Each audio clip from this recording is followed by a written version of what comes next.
friends, I am going to show you a real easy way to put together your own Bisquick mix, so to speak. Your own DIY baking mix that you can store in an airtight container in your pantry. So these items are from your pantry for your pantry. So to start out with, I've got 4 cups, well, probably about 4.5 cups of flour.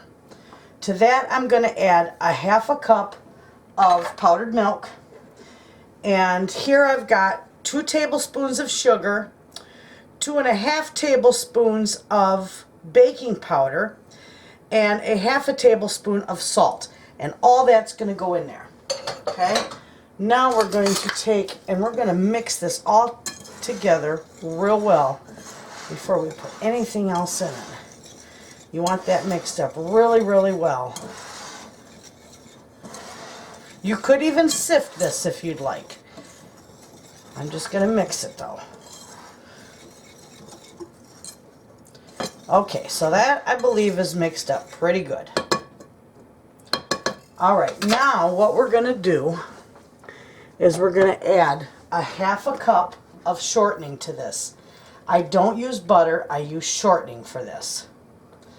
1/2 cup of shortening. Now we're going to take and we're going to cut this shortening in until it resembles coarse cornmeal. So you want it all incorporated real well. And it won't take long. You could put it in your food processor and blend it. That wouldn't hurt anything. I forgot to put my apron on. But I'm just going to do it like this.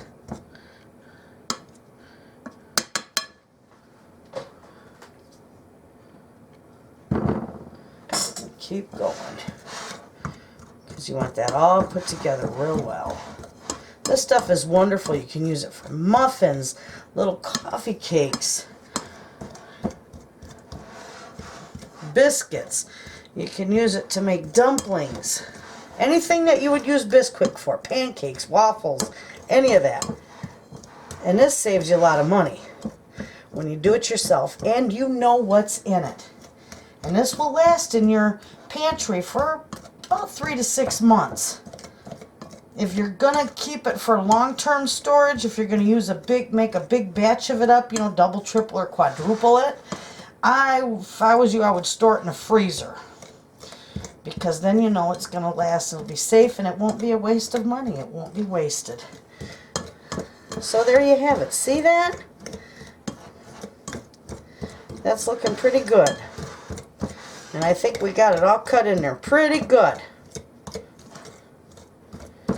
Okay, that does look nice. I got it. Alright, now what I do is I am just simply going to start putting this, let me move this up, into my jar, because that's what I store it in, is my big jar.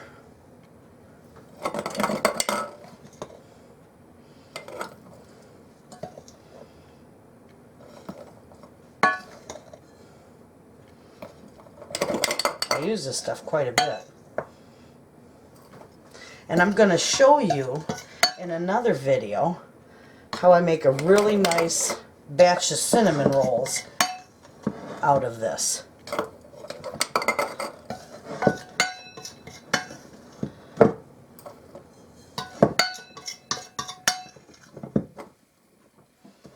Alright, I'll put that last little bit up in there.